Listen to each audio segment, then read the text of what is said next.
जय हिंद दोस्तों, राम राम, सत श्री अकाल। मैं आपका अपना गुरु पंकज जहांगीर और स्वागत है आपका आपके अपने परिवार ब्राइट फ्यूचर ब्लॉग में। और आप पढ़ रहे हो सारथी बेंच। और आज हम एमटीएस का सेकंड पार्ट लेकर आ गए हैं। कुछ क्वेश्चन हम इससे पहले जो सेशन हुआ था उसमें फर्स्ट पार्ट में कर चुके हैं, तो सेकंड पार्ट में जो क्या करने वाले हैं क्वेश्चन आपका स्क्रीन पे दिख रहा। पहला क्वेश्चन क्या है, एक वर्ग की भुजा a सेंटीमीटर है और इसके विकर्ण और भुजा का अनुपात बताइए। देखो भुजा क्या है, वर्ग दे दिया और भुजा दे दिया आपको a। जब भुजा a दे दी तो वर्ग का विकर्ण कितना हो, वर्ग का विकर्ण उसकी भुजा का अंडरूट 2 गुना हो, तो अंडरूट 2a। तो इनका अनुपात पूछ लिया, तो अनुपात अंडरूट 2a अनुपात a, तो कितना ये था, a कट जाएगा, अंडरूट 2 अनुपात 1, तो आपका ये आ जाएगा। आई बात समझ में, आपका आ जाएगा अंडरूट 2 अनुपात 1। अब विकर्ण अंडरूट 2a ही क्यों हो, देखो यहां समझो, ये आपका वर्ग है, ये आपका वर्ग है, वर्ग की सारी भुजा बराबर रहे, तो विकर्ण क्या हो, इसके दोनों शीर्षों को मिलाने वाली रेखा ये आपकी होगी, ए बी आपका हो गया विकर्ण। तो अब ए बी सी त्रिभुज में देखो, ए बी सी में देखो जो विकर्ण होगा तो आधार का स्क्वायर प्लस लंब का स्क्वायर, क्योंकि ये समकोण त्रिभुज बन गया, तो पाइथागोरस पर में लगा दो, तो ए बी का स्क्वायर बराबर हो जाएगा ए स्क्वायर प्लस ए स्क्वायर, तो ए बी बराबर हो जाएगा 2a स्क्वायर का वर्गमूल, तो ए बी बराबर हो जाएगा अंडरूट 2a। तो यहां से आकर है, हमेशा याद रखो वर्ग का विकर्ण कितना हो जाएगा, अंडरूट 2a। अगला क्वेश्चन आपको स्क्रीन पे दिखाई दे रहा, भाई मेहनत करा करो, एग्जाम बहुत आने वाले, मेहनत कर लो। लॉकडाउन में आप तो गोल हो लिए पूरे। अगर आप मेरी ऑफलाइन में होते तारी खालता तार के फिट बना देता, मैं देखता कैसे नहीं पढ़ते। और सही बात यह है कि हम कोर्स क्यों बेच रहे, हम नहीं बेच रहे, और जो और संस्थान है वे कोर्स क्यों बेच रहे, आपकी कमी के कारण बेच रहे, क्योंकि उन्हें पता अगर यूट्यूब पर हम फ्री में कंटेंट देंगे तो वैल्यू नहीं समझेंगे। यही कंटेंट आपको हजारों रुपए में दिया जा रहा, लेकिन वहां आप वैल्यू समझो उसकी, यहाँ आपको फ्री में मिल रहा, वैल्यू नहीं समझते। इसी कारण क्या हुआ है, यूट्यूब छोड़ के वे कौन सा प्लेटफॉर्म ले, आपको खरीदना पड़ा, कोर्स बेचने लगे, उन्होंने बिजनेस बना दिया, क्योंकि वो बिजनेस कोर्स कौन खरीदेगा, पढ़ने वाला ही बंदा। आई बात समझ में। हमारा लक्ष्य है कि शिक्षा का व्यापार रोकना, शिक्षा का व्यापार नहीं प्रसार हो गया। लेकिन अगर हमारा लक्ष्य है, या आपका भी लक्ष्य होना चाहिए, अगर हम मेहनत कर रहे हैं आपको भी मेहनत करनी चाहिए, आपको भी सेशन को शेयर करना चाहिए, तो जितना हो सके शेयर करो सेशन को। शिक्षा का ज्ञान सबसे बड़ा दान हो, शिक्षा का जो दान हो, ज्ञान का जो दान दिया जाए वो सबसे बड़ा दान मानना जा, महादान मानना जा, जो ज्ञान का दिया जाए, क्योंकि वो किसी वस्तु किसी व्यक्ति की स्थिति को बदल सके। अगर आप बिल्कुल निठल्ले हो, बिल्कुल गोल हो, जीरो हो, और हमने आपको पढ़ा के हीरो बना दिया, तो आपके पास जॉब होगी तो आपका कई पीढ़ियों तक सेटलमेंट हो जाएगा, कई पीढ़ियों तक आप खुशहाली आ जाएगी आपके जीवन में। तो इसका मतलब शिक्षा का दान महादान होगा, जो पूरा परमानेंट के लिए खुशियां ला दे।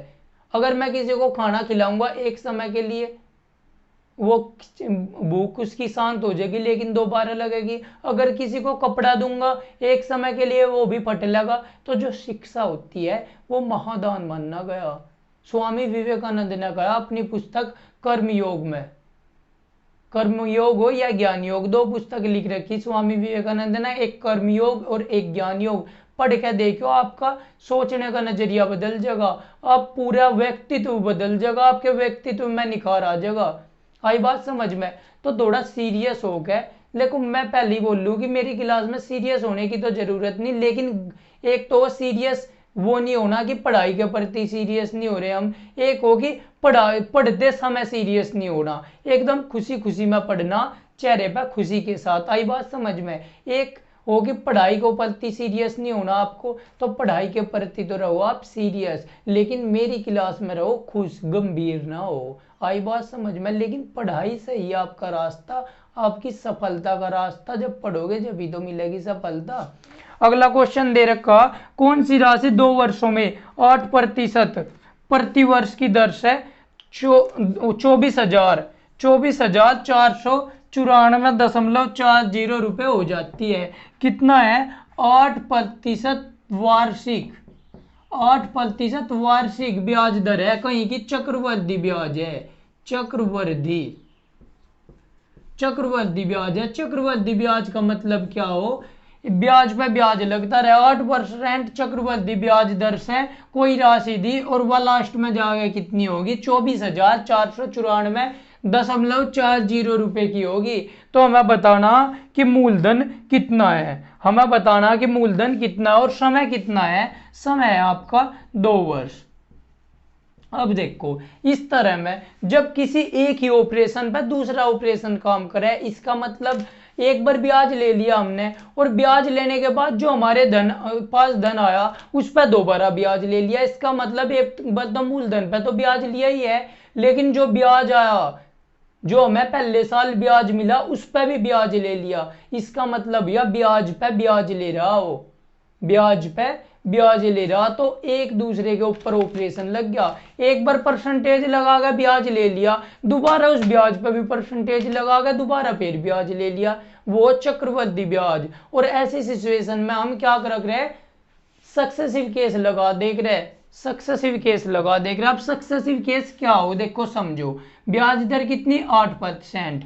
ब्याज दर है आपकी 8%। इसे थोड़ा सा ऊपर लिख लूं मैं, 2 वर्ष के लिए है, चलो इतना रहने दो। ब्याज दर आपकी 8%। ये ध्यान रखियो, ये आपका था मिश्र धन जो लास्ट में मिला। अगर आपकी समझ नहीं आ रहा तो इसका मतलब आपने मैथ नहीं पढ़ा कंपटीशन का। तो अगर नहीं पढ़ा तो दिक्कत कोई नहीं, आपके लिए योद्धा बैच चल रहा सुबह 9 बजे, बहुत ही बिल्कुल लेवल नीचे, सबसे नीचे लेवल से लेकर चल रहे, तो आपके बहुत बढ़िया तरीके से समझ में आएगा और आप महारत हासिल कर लोगे मैथ की। समय तो देखो देना पड़ेगा, किसी भी चीज को सीखने के लिए थोड़ा बहुत तो समय देना पड़े। नंबर सिस्टम चल रहा, वो आपका पूरा बेस बना देगा, आपको मैथ पढ़ने में मजा आवे लगेगा। मैथ किस चिड़िया का नाम है? क्यों आपकी समझ में नहीं आता? आपकी समझ में आ जाएगा कि किस तरह मैथ को सीख सके। नंबरों से खेलना सीख जाओगे आप, लेकिन आपको समय देना पड़ेगा कम से कम 1.5 महीने का।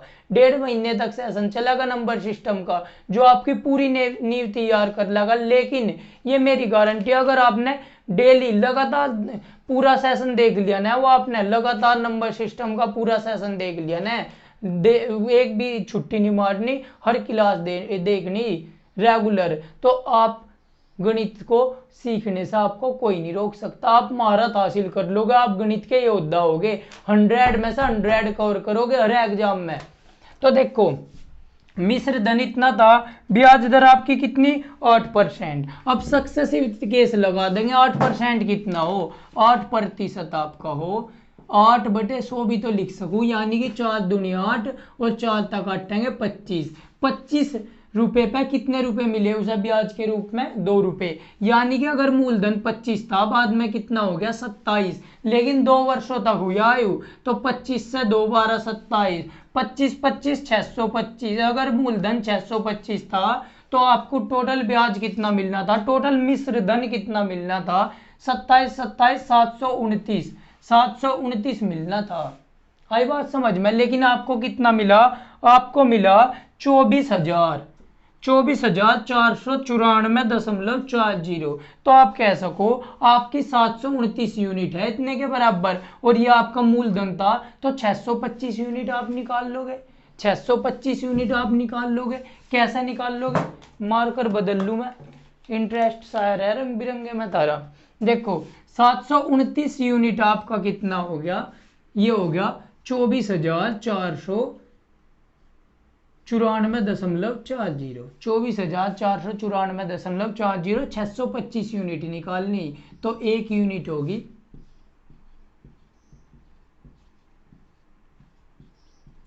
29 के। आई बात समझ में? भाग दे दिया, तो 625 यूनिट कितने की होगी? 625 यूनिट हो जाएगी आपकी 24,494.40 बटे 729 गुणा 625। ये निचला मिटो दूं। हालांकि कैलकुलेशन तो आप खुद भी कर सको, लेकिन आलसी हो, नहीं करोगे, करवानी पड़ेगी जी। बताओ, तो कितना हो गया? 729। अब इस 2 पॉइंट को काट के क्या करेंगे, नीचे लगा दी 2 जीरो, 2 जीरो लगाते ही 25 से काट लो, 25 चौका 100 और 25 25 625, 25 सा कट गया।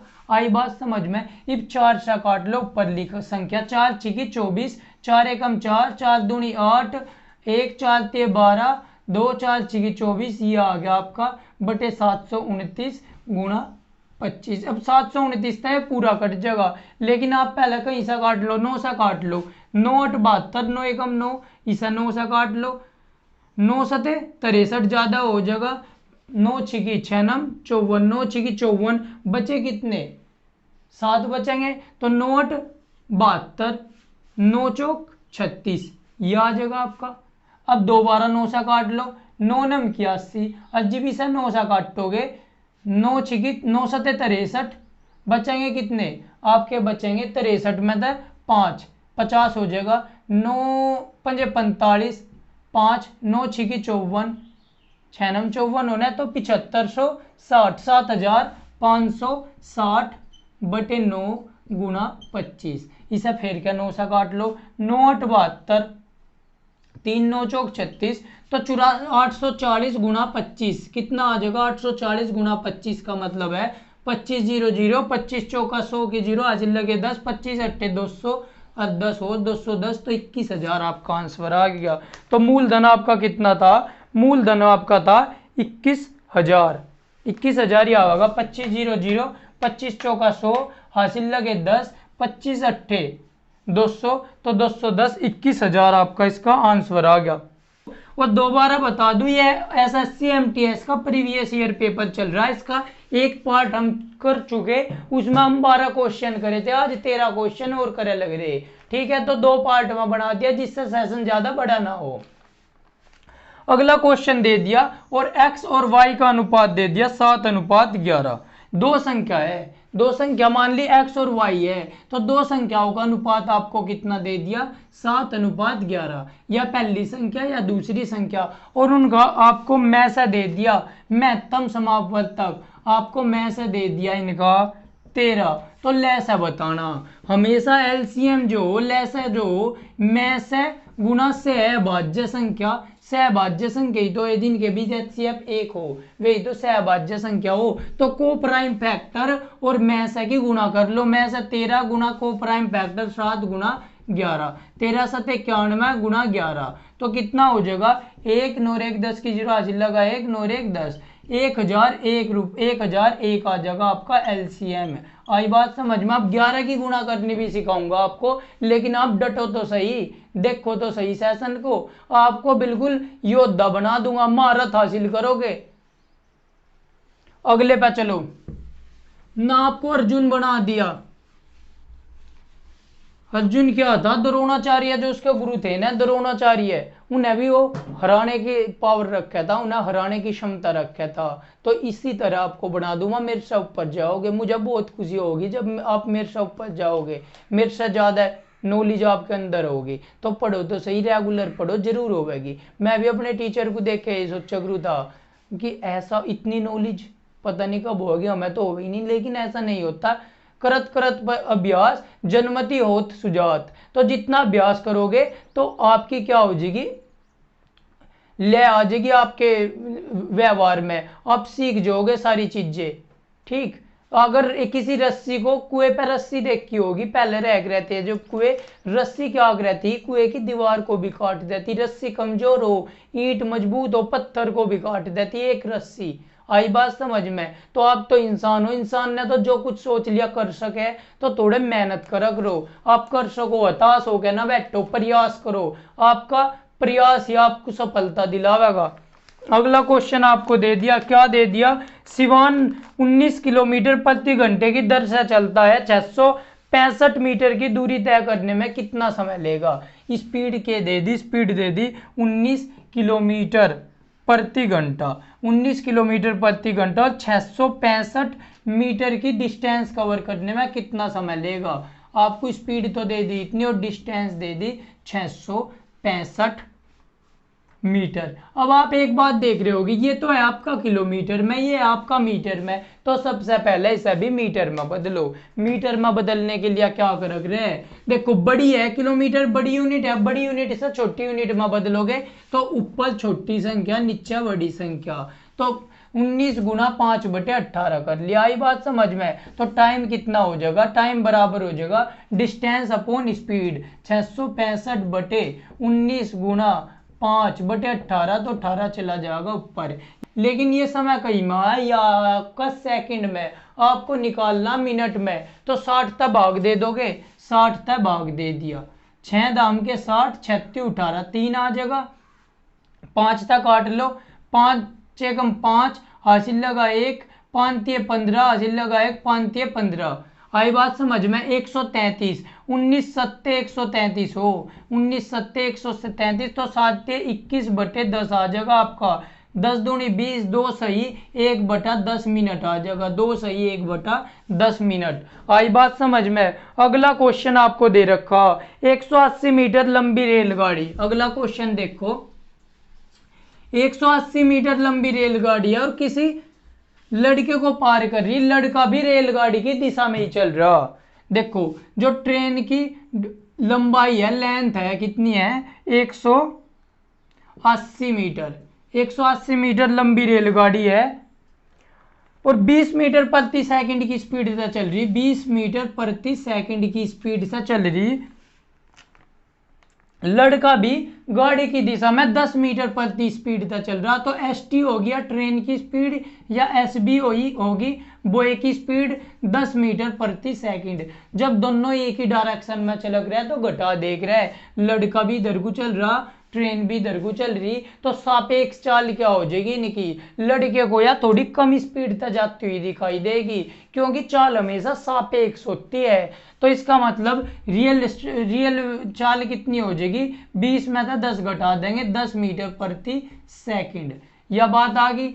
कितने मीटर की डिस्टेंस कवर करनी उसे, 180 मीटर की, क्योंकि व्यक्ति जो था, लड़का जो था, उसकी डिस्टेंस तो नेग्लेक्ट हो जाएगी, और वो कितनी कवर करेगी, जब वह ट्रेन उसे गाड़ी से पास करना शुरू करेगी और पिछाड़ी तक का ट्रेन पार कर देगी, जब ही तो कहा जाएगा कि ट्रेन ने लड़के को पार कर दिया। इसका मतलब 180 मीटर की डिस्टेंस कवर करेगी, तो डिस्टेंस होगी 180 मीटर।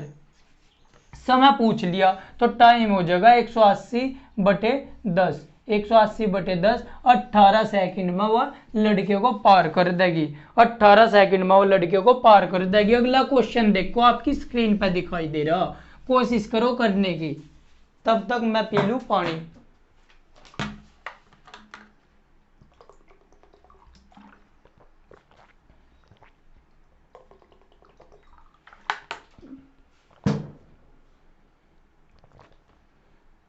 आपके लिए ही मेहनत चल रही है, ठीक है, तो इस मेहनत को खराब ना जान दो, जितना हो सका पढ़ाई कर लो, और ये आपके साथ गोल्डन अपॉर्चुनिटी है, और तो कुछ तुम कर नहीं सकते ना, तारपा कुछ आता, तो सबसे आसान हो पढ़ाई करना। पढ़ाई करो, कहीं नौकरी ले लो, ज़्यादा बड़ी बात नहीं होती नौकरी लेने की, बस एक धैर्य चाहिए, एक रेगुलरिटी चाहिए, रेगुलरिटी ना तोड़ियो तो ज़्यादा बड़ी बात नहीं होती।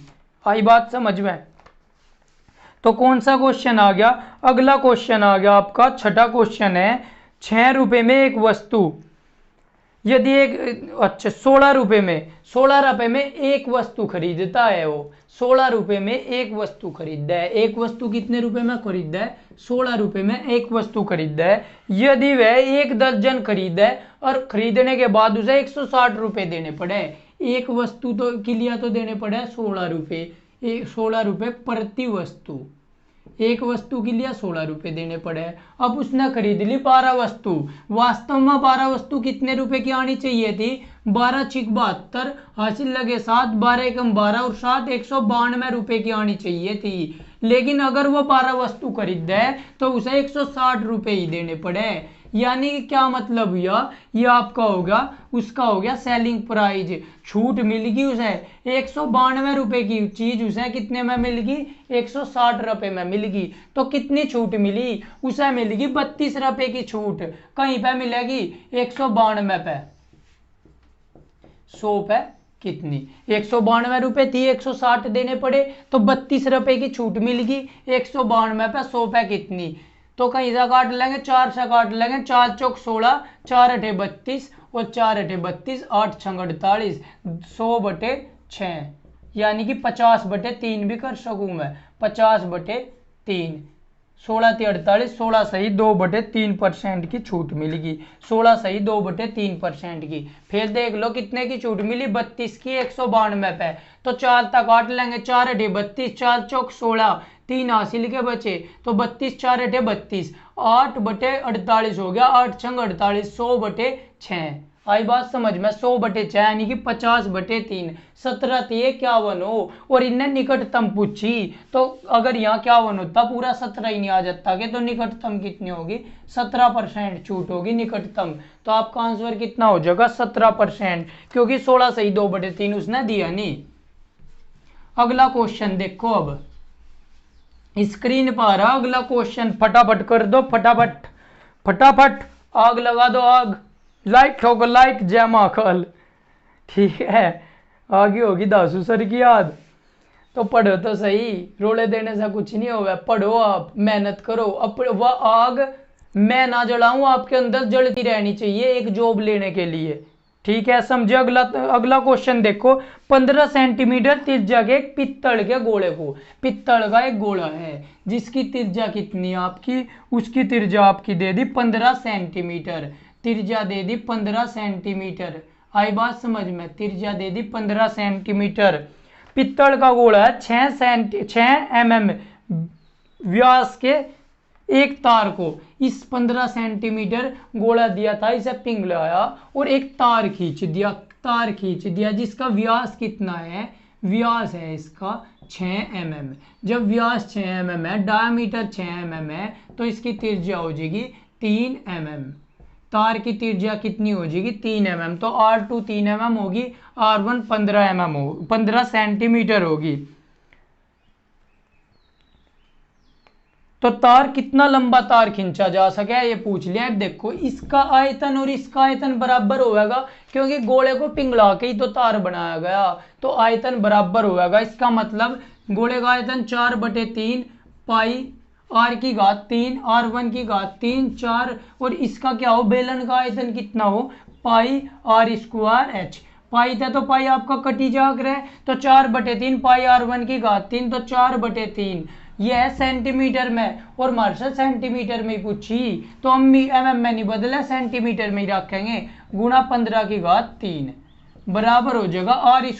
r है 3 mm में, तो 3 mm में कितने सेंटीमीटर हो, 3/10 सेंटीमीटर हो, 3/10 का स्क्वायर गुणा h।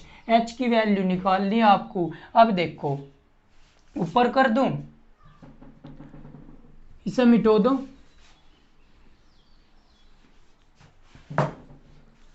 4/3 गुणा 15 गुणा 15 गुणा 15, इस तरह लिख रहा है, जिससे गुणा ना करियो पहले तुम, इससे डायरेक्ट कट जाग रहा है। 3/10 को 3 गुणा 3/10 गुणा 10 इंटू h, ये हो गया। अब देखो, 3 पंजे 15, 3 पंजे 15 और 3 तय काट गया 15, तो कितना आ गया आपका, 5 पंजे 25 पंजे 125 गुणा 4 गुणा 100 बराबर होगी h।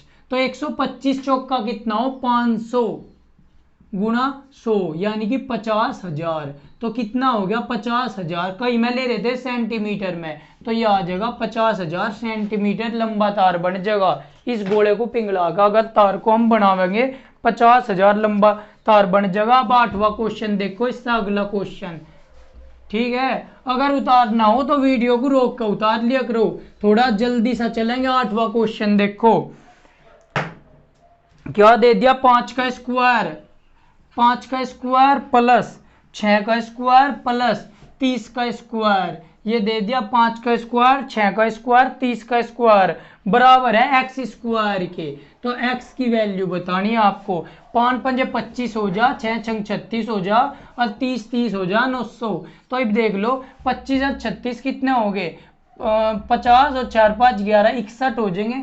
4 5 11, 3 2 5 1 6 61, तो 961 हो जाएंगे, बराबर हो जाएगा एक्स स्क्वायर। तो 961 किसका वर्ग हो, 31 का वर्ग हो जा, तो एक्स बराबर आ जाएगा आपका 31, एक्स बराबर आ जाएगा आपका 31, 31 का वर्ग हो 961। आई बात समझ में। अब अगला क्वेश्चन देखो, अब देखो आप अगला क्वेश्चन, तेरा क्वेश्चन है 90 मान लिए ए दे दिया, ए किसी काम को 20 दिन में करे है, जो ए है आपका किसी काम को कितने दिन में करे है, 20 दिन में। ए तो करे आपका किसी काम को 20 दिन में, और बी जो है, बी करे उस काम को 30 दिन में। अब दे दिया ए जो है, ए पूरा समय काम करता है लेकिन बी आधे समय काम करे।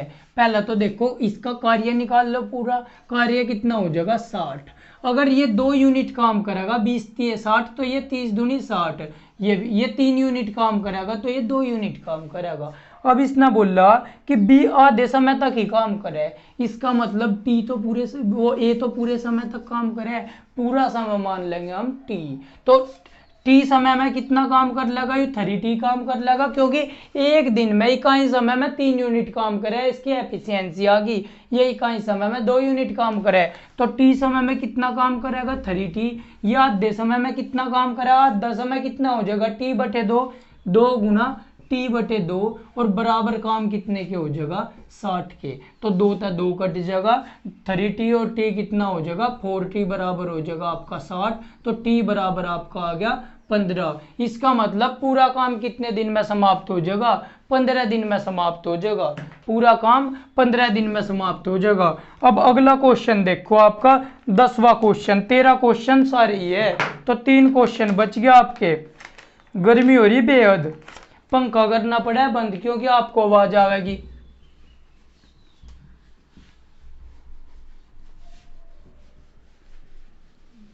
लेकिन अगर धूप छाव से है कि तुम आगे बढ़ना सीख गए ना, तो आपकी दौड़ को, आपकी रेस को, आपकी उड़ान को कोई नहीं रोक सकता। आई बात समझ में।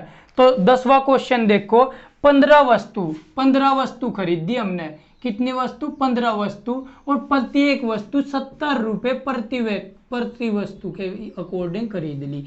एक वस्तु 70 रुपए में खरीदा है और 15 वस्तु खरीद ली। इसी तरह 13 वस्तु खरीदी और प्रत्येक वस्तु यानी कि एक वस्तु का मूल्य है 60 रुपए। इसी तरह उनने 12 वस्तु खरीदी और प्रत्येक वस्तु यानी कि एक वस्तु का मूल्य है 65 रुपए। आई बात समझ में। एक वस्तु का मूल्य है 65 रुपए। तो इनका औसत मूल्य बताइए। तरीके बहुत है। तरीका क्या है, एक वस्तु 70 में खरीदी, 15 कितने में खरीद लोगे, 15 गुना 70 प्लस 60 गुना 13 प्लस 65 गुना 12। लेकिन ये तरीका मैं करवाऊंगा नहीं, ये थोड़ा बड़ा पड़ेगा। कितने होंगे, 13 और 12 25, 25 और 15 कितने हो गए 40, 40 का भाग दे देंगे तो हमारा औसत आ जाएगा। क्या आ जाएगा, हमारा औसत आ जाएगा। लेकिन इस तरीके से हम बिल्कुल भी नहीं करें। क्यों, समय लगेगा। 70 की इसमें गुणा करियो, 13 की उसमें थोड़ा समय लगेगा। अब आप औसत का एक बहुत बढ़िया फॉर्मूला सीख लो, एक बहुत बढ़िया तरीका। देखो औसत क्या हो, औसत हो सबको एक सार कर देना। जो बड़ा है उसे छोटा कर दो, जो छोटा है उसे थोड़ा सा बड़े वाले में से निकाल के दे दो। आई बात समझ में। गिलास है, किसी में ज्यादा भर रहा, किसी में थोड़ा भर रहा, तो उन्हें सबको एक सार करना। जिसमें ज्यादा भर रहा वो थोड़े वाले में गिर दिया, जिसमें थोड़ा है उसमें बड़े वाले में से निकाल लिया। आई बात समझ में। तो इसका मतलब अगर ये सारी वस्तु 60 रुपए की होती तो हमारा औसत कितना आ जाता 60 का। लेकिन 60 की नहीं थी, ये कितने ज्यादा की थी, या थी 10 ज्यादा की। तो मैं कह सकूं अगर मैंने इसमें 10 निकाल दिए तो या 60 की हो जाएगी या 60 की हो जाएगी। आप कहोगे बिल्कुल हो जाएगी, या पहले से 60 की है। या अगर इसमें तो मैंने 5 निकाल दिए तो ये कितने, या भी आपकी कितने की हो जाएगी, या भी आपकी इसमें से मैंने 5 निकाल दिए तो या भी आपकी कितने की हो जाएगी 60 की। तो या भी 60 की होगी, या भी 60 की होगी, या भी 60 की होगी।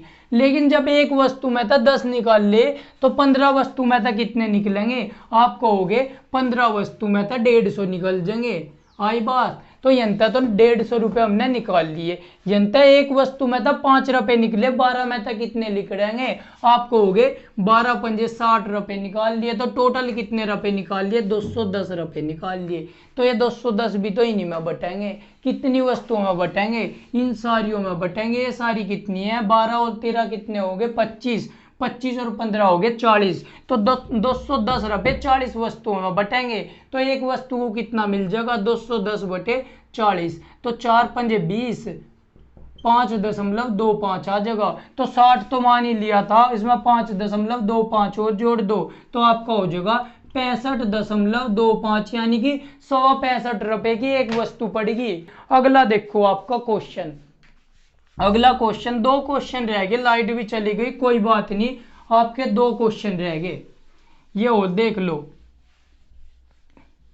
आपके 2 क्वेश्चन रह गए, ये हो देख लो। क्वेश्चन क्या है, ए और बी का अनुपात, ए अनुपात बी दे दिया आपको 2:3 और 3a प्लस के 4b अपॉन 4a प्लस के 5b का अनुपात पूछ लिया। तो a को तो मान लो 2 और b को मान लो 3, तो 3 दूनी 6, तो 3 गुना 2 प्लस के 4 गुना 3 बटे 4 गुना 2 प्लस के 5 गुना 3, तो 3 दूनी 6 और 12 कितने हो गए 18 बटे 4 दूनी 8 और 15 कितने हो गए 15 और 8 हो जाए आपके 23। तो 18:23 आपका इसका आंसर आ जाएगा 18:23। अगला क्वेश्चन देखो, बहुत आसान क्वेश्चन था ये तो, बच्चों वाला, कच्ची एक वाले बच्चों वाला।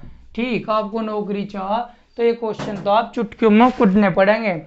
अगला क्वेश्चन देखो, लास्ट क्वेश्चन है आपका, भाजक और शेष, भाजक और शेष का अनुपात, यानी कि भाजक कौन सा हो, ये हो आपका भाजक, बीच में आपका भाज्य जिसको भाग दिया जा भाज्य, ये हो आपका भागफल, भागफल, और नीचे जो बचा वो आपका हो शेषफल। आई बात समझ में? तो आपको दे दिया भाजक, भाजक और शेष को, भाजक अनुपात शेष का जो अनुपात दे दिया वो दे दिया आपको 3:2 भाजक और शेष का। अगली लाइन में दे दिया भाजक और भागफल का, यानी कि भाजक और भागफल का कितना दे दिया, भागफल का आपको दे दिया 7:12। लेकिन एक बात देखो, यहाँ भी भाजक, यहाँ भी भाजक, यहाँ तो भाजक 3 यूनिट, यहाँ भाजक 7 यूनिट, तो इन्हें 21 यूनिट कर लो ना, 7 और 3 का एलसीएम 21 यूनिट कर लो। 21 करने के लिए इसमें 7 की गुणा करनी पड़ेगी और इसमें 3 की गुणा करनी पड़ेगी। इसका मतलब नया रेशियो बना दो, 21:14 का तो पहले का बन गया और 21:12 का दूसरा बन गया। इसका मतलब भाजक तो हो गया आपका 21, शेषफल हो गया आपका 14 यूनिट और भागफल हो गया आपका 36 यूनिट। आई बात समझ में? अब क्वेश्चन क्या दे दिया, शेषफल क्या होगा जब भाजक को 9 से विभाजित करे, यदि शेष 14 है, यदि शेष 14 है, देखो हमारे अकॉर्डिंग भी 14 ही आ रहा, वे भी 14 ही कह रहे, तो बात बनेगी। अगर 28 कहते तो यूनिट मेथड से निकालते, लेकिन डायरेक्ट आ गया शेषफल हमारे अकॉर्डिंग कितना, देखो 14 ही तो आ गया हमारे अकॉर्डिंग भी, उनने भी 14 ही कहा, उनने कह दी यदि शेषफल 14 है, इसका मतलब बात बनेगी। तो संख्या क्या निकाल लेंगे, संख्या आपकी हो भाजक जिसका भाग दे 21 गुना जो भागफल हो, भागफल कितना 36, 21 गुना 36 प्लस जो शेषफल हो, शेषफल आपका कितना आ गया, शेष आ गया 14, तो 14 जोड़ लेंगे, ये आ जाएगी संख्या। अगर इस संख्या को 9 से विभाजित करा जा तो आपका शेष बताना, संख्या को 9 से विभाजित करा जा तो शेष बताना आपका। और आंधी तूफान आ गया, लेकिन हमें नहीं हटना, हमें क्वेश्चन सेशन पूरा करना। 9 से विभाजित, तो अगर इसे 9 से विभाजित करेंगे, देखो 9 से विभाजित करेंगे तो शेष बताइए, 9 तयु तो पूरा पूरा कट जाएगा, 9 चौक 36, तो यंता तो शेष बचना नहीं, शेष बचेगा 14/9 तय। तो जब 14 को 9 तय विभाजित करेंगे कितना शेष फल आवेगा, 9 एकम 9, शेष फल आवेगा 5, तो शेष कितना आ जाएगा आपका 5। तो गुणा करने की भी जरूरत नहीं, तो देख लो ये प्लस था इंगले वाला, पूरा पूरा कट रहा, 9 चौक 36, तो यंता तो शेष बचना नहीं, शेष बचेगा 14/9 तय। तो जब 14 को 9 तक भाग देंगे तो शेष बचेगा 5, तो आपका आंसर आ जाएगा 5। इसी के साथ जुड़े रहिए ब्राइट फ्यूचर ब्लॉग के साथ। जय हिंद। और जितना हो सके शेयर कीजिए। अब आंधी तूफान आ गया और सेशन भी हमारा पूरा कंप्लीट हो गया। ऐसा तो हम हटने वाले हैं नहीं, जिद्दी है तो आप भी जिद्दी बन जाओ। तो अगर आपने जिद पकड़ ली किसी सही चीज की तो आपको उसे पाने के लिए कोई नहीं रोक सकता। तो जुड़े रहिए ब्राइट फ्यूचर ब्लॉग के साथ। जय हिंद, जय भारत।